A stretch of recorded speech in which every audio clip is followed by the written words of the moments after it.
그러면 일단 내 집 마련을 해야 되는 거긴 해야 되는 건데 네.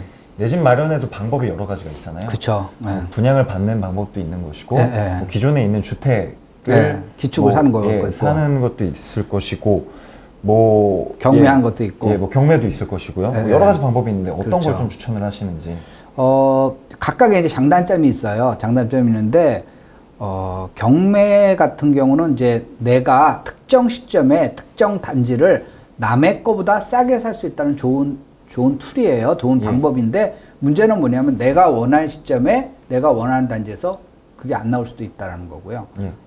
좋은 지역은 경매가 잘 안 나오죠. 그냥 금매로 팔아야 되는데 왜 경매로 나오겠어요? 그러니까 좀 나쁜 지역 또는 이제 막 안 좋았을 시점에 이제 그럴 때 내가 원하는 시점이라 그런 게 이제 한계가 있고요.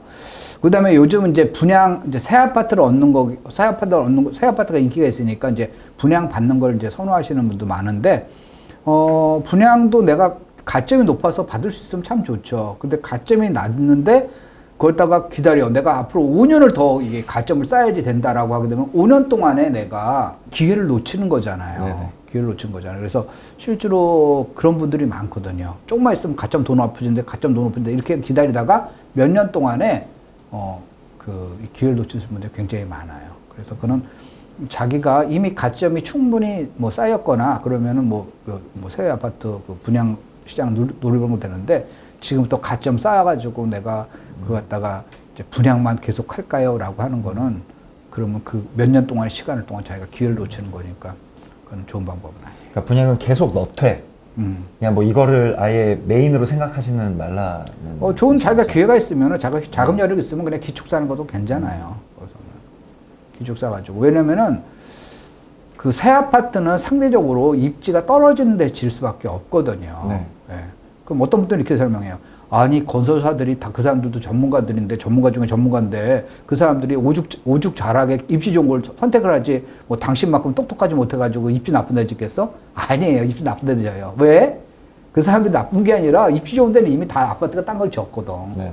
딴 걸 졌는데, 그 다음에 나중에 후발업자가 나 저거 비교해 주시오. 그러면 아파트가 벌떡 일어나서 가는 게 아니잖아요. 그 자리 계속 있잖아요.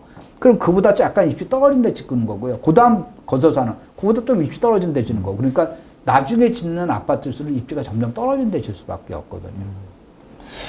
근데 또 그것도 있잖아요. 3기 신도시라고 해서 이제 앞으로 그렇죠. 한 3, 4년 후 언제가 될지는 뭐 정확하게 모르겠지만 그 요 근래에 이제 분양 물량이 이제 쏟아질 수밖에 없는 상황인 거잖아요. 이런 걸 기다려보는 것도 나쁘진 않다라고 생각할 수 있지 않을까요? 3기 신도시는 이제 조금 그 투자 측면에서 보면은 별로 좋은 데는 아니에요. 그러니까 이제 3기 신도시의 치명적인 몇 개 문제가 있거든요. 지금 현재 보면은 왜 3기 신도시를 왜 다 경기도에다 져야 되는가? 그 원론적인 문제부터 그걸 해결해야 되는 거죠. 지금 현재 현 정부 들어와서 집값 오른 거 보면은 지금 서울 집값은 20% 이상 올랐어요. 현 정부 들어오는데. 그래서 이거 KB 국민은행 이제 기준으로 말씀드리면 집계하는 데가 여러 군데니까 그 KB 국민은행 기준으로 하면 20% 이상 올랐습니다. 지금 서울은. 그런데 경기도 같은 경우는 5%도 못 올랐어요. 4. 몇 %밖에 못 올랐어요. 한 5분의 1밖에 안 올랐다는 거죠. 그래서 5분의 1 또는 4분의 1에서 한 5분의 1 정도밖에 오르지 않았다는 얘기인데, 그러면은 사실 보면 상식적으로 보면은 집값이 많이 오른 데다가 공급을 해가지고 집값을 잡아야 되고 서울 집값을 안정시키고 우리가 경기도는 짓지 말아야 되는데, 반대로 지금 현재 보면은 그 3기 신도시가 모두 경기도나 또는 인천에 있잖아요. 그러니까 집값, 인천은 경기도보다 훨씬 적게 올랐고요. 2%도 못 올랐어요. 적게 올랐고, 그렇게 되기 때문에 지금 현재 보면은 집값이 안 오는 데 짓고 있다고요. 또 그 다음에 지금 현재 보면 3기 신도시 짓는 데라는 데가 이미 공급이 많은 데예요. 그러면은 거기서 이제 뭐 아파트도 있고 빌라도 있고 뭐 단독주택도 있고 여러 가지 있잖아요. 그런 걸로 봤을 때 어떤 이제 이런 질문이 가능하죠. 교수님 아까 입지 중요하다 그러는데 근데 제가 돈이 적거든요. 그러면 입지가 조금 떨어지는 곳에 그냥 아파트를 사는 게 좋을까요? 아니면 입지가 좀 좋은 곳에 빌라를 사는 게 좋을까요? 상당히 애매한 질문이죠. 그렇죠? 그죠. 그래서 똑같은 지역이라면 아파트가 더 낫긴 나요. 아파트가 낫긴 난데 그 입지가 같다고 생각을 하게 되면은 아파트가 빌라나 단독주택에 비해서 굉장히 많이 올라요. 굉장히 많이 오릅니다. 그래서 이게 어느 특정 달에 해보면 이게 많이 오르고 어떨 때는 빌라가 많이 오르고 이렇게 할 수도 있지만은 이걸 장기적으로 10년, 20년, 30년 이렇게 장기적으로 보면은 아파트가 빌라나 이런 그 단독주택에 비해서 2배 또는 3배만큼 더 많이 올라요. 그만큼 이제 그 아파트의 수요가 많다는 거고요. 그럼 아파트는 투기적인 사람이 많이 들어가나? 그게 아니라 전세가도 아파트가 훨씬 더 많이 올라요. 그 얘기는 실수요자.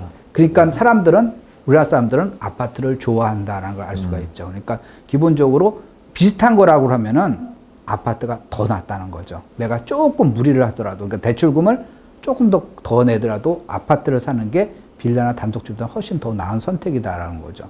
근데 그게 완전히 입지가 완전히 달라졌어라고 하게 되면은 그럼 이제 기준이 조금 달라지는 거죠. 네. 그렇게 되면은 그 중에서도 그럼 빌라나 단독주택에서 어떤 거냐면은 이제 나중에 재건축이나 재개발 통해서 새 아파트가 될 가능성이 있는데 그런 건 또 좋아요.